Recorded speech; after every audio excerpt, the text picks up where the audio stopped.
आगे का एक्शन ले रही है। शायद आपका बहुत बहुत शुक्रिया तमाम जरूरी अपडेट्स के लिए। तो चलिए दर्शकों आगे बढ़ेंगे। एक और बड़ी खबर आपको बता दें, तालिबान के लड़ाकों ने पाकिस्तान में तबाही मचाना शुरू कर दिया है। आतंकियों के ठिकानों पर एयर स्ट्राइक की गई है। पाकिस्तान को तालिबान की बड़ी चेतावनी। तालिबान मंत्री का पाकिस्तान पर तीखा हमला। हालात ऐसे रहे तो पाकिस्तान के 2 टुकड़े होंगे, ये बात तालिबान की तरफ से कही गई है। पाकिस्तान और अफगानिस्तान के बीच तनाव अब एक बार फिर से खतरनाक मोड़ पर पहुंचता दिखाई दे रहा है। सीमा पार सैन्य कार्रवाई और तीखी बयानबाजी ने दोनों देशों के रिश्तों में नई तल्खियां पैदा कर दी है। रिपोर्ट के मुताबिक तालिबान से जुड़े लड़ाकों ने पाकिस्तान के भीतर आतंकियों के ठिकानों को निशाना बनाते हुए एयर स्ट्राइक का दावा किया है। इस घटनाक्रम के बाद पूरे क्षेत्र में सुरक्षा एजेंसियां अलर्ट पर हैं। इसी बीच तालिबान सरकार के मंत्री शीर अहमद हक्कानी का बयान भी अब सुर्खियों में है। उन्होंने पाकिस्तान को चेतावनी देते हुए कहा कि अगर मौजूदा हालात और नीतियां जारी रहीं तो पाकिस्तान के 2 टुकड़े हो सकते हैं। यह बयान ऐसे समय आया जब दोनों देशों के बीच सीमा पर लगातार झड़पों, हवाई हमलों और एक दूसरे पर आरोप प्रत्यारोप का दौर जारी है। हालांकि एयर स्ट्राइक के दावों और उनके प्रभाव की स्वतंत्र पुष्टि नहीं है। बढ़ते तनाव ने पूरे क्षेत्र में अस्थिरता की आशंकाओं को बढ़ा दिया है और अंतर्राष्ट्रीय समुदाय की नजर अब पाकिस्तान अफगानिस्तान सीमा पर बने हालात पर टिकी है। तो पाकिस्तान को तालिबान ने अब बड़ी चेतावनी दे दी है। तालिबान मंत्री ने पाकिस्तान पर तीखा हमला बोला है, एयर स्ट्राइक की है और अब यह तय है कि आगे स्थितियां और ज्यादा बिगड़ेंगी। अजय जांडियाल हमारे साथ जुड़े हुए तमाम जरूरी अपडेट्स के साथ। अजय, मंत्री का एक बयान तालिबान के, जिनका यह कहना कि बहुत जल्द आने वाला है ऐसा वक्त जब पाकिस्तान के 2 टुकड़े होने वाले हैं। एक बार पूरी खबर ब्रीफ करिएगा और इस बयान के मायने क्या हैं, यह भी एक बार दर्शकों को समझाइएगा।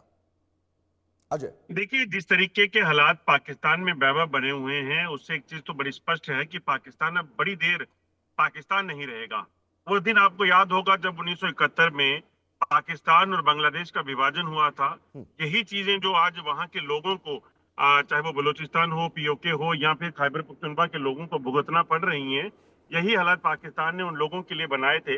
और उसी के कारण बांग्लादेश ने जो है वो पाकिस्तान से अलग हुआ और भारतीय फौज को उस वक्त एक अहम भूमिका निभानी पड़ी, क्योंकि जिस तरीके के हालात पाकिस्तान ने बनाए थे बांग्लादेश के लोगों के लिए, वो हालात ऐसे थे कि उनकी जिंदगी से उनके लिए मौत बदतर थी। आज वही हाल जो है वो इन इलाकों में है। बलूचिस्तान में आप सोचिए कि बलूचिस्तान यूं ही नहीं कह रहा है कि आप हमें आजाद कर दीजिए क्योंकि हम आजाद मुल्क थे। आप देखें तो पीओके के लोग जो मारे जा रहे हैं, गोलियों का शिकार हो रहे हैं, खाना मांगने पे, अपने लिए सुविधाओं मांगने के लिए, आज वो यूं ही नहीं सड़कों पर हैं। पिछले लगभग 25 दिनों से ज्यादा वक्त हो गया है। और खैबर पख्तूनख्वा की हालत भी कोई बड़ी बदली नहीं है। और इसलिए तालिबानी मंत्री स्पष्ट कह रहे हैं कि आप सोचिए, अब पहले जब बांग्लादेश अलग हुआ था तो उसके लिए अहम भूमिका भारत की रही थी। तो इस बार अगर पाकिस्तान के और टुकड़े होंगे तो उसके पीछे की भूमिका जो है वो भारत की कितनी होगी, वो बात की बात है। मगर वो तालिबान जो पाकिस्तान का बड़ी करीबी हुआ करता था, उस तालिबान के लिए पाकिस्तान ने अपने लड़ाके, अपनी सेना अमेरिकन फोर्सेस के खिलाफ भेजी थी। आज वही तालिबान जो है वो ये बयान उनके मंत्री दे रहे हैं। तो इसका मतलब बड़ा साफ है कि वो समझ चुके हैं कि पाकिस्तान दरअसल सिर्फ और सिर्फ अपने फायदे की चीजें देखता है। और मौका पर जब पाकिस्तान फेल हो जाए अपनी एडमिनिस्ट्रेशन के लिए, अपने लोगों के लिए, तो वो किसी की भी बलि देने की कोशिश कर सकता है, जैसा वहां वो इस वक्त भुगत रहे हैं। और अजय, इस वक्त जो कॉन्फ्लिक्ट है इसका भविष्य ये कहा जा सकता है कि पाकिस्तान के लिए शायद बहुत अच्छा नहीं है। फिलहाल अजय, आपका बहुत बहुत शुक्रिया तमाम जरूरी अपडेट्स के लिए। तो चलिए दर्शकों, इस बीच आगे बढ़ेंगे। एक और बड़ी खबर आपको बताएंगे। वेनेजुएला में भूकंप से तबाही का आंकड़ा बढ़ा है। मृतकों की संख्या 2595 तक पहुंच चुकी है। 12,000 से ज्यादा घायल हैं।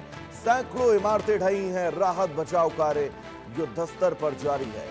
दक्षिण अमेरिकी देश वेनेजुएला में आए भीषण भूकंप ने भारी तबाही मचा दी। देश की कार्यवाहक राष्ट्रपति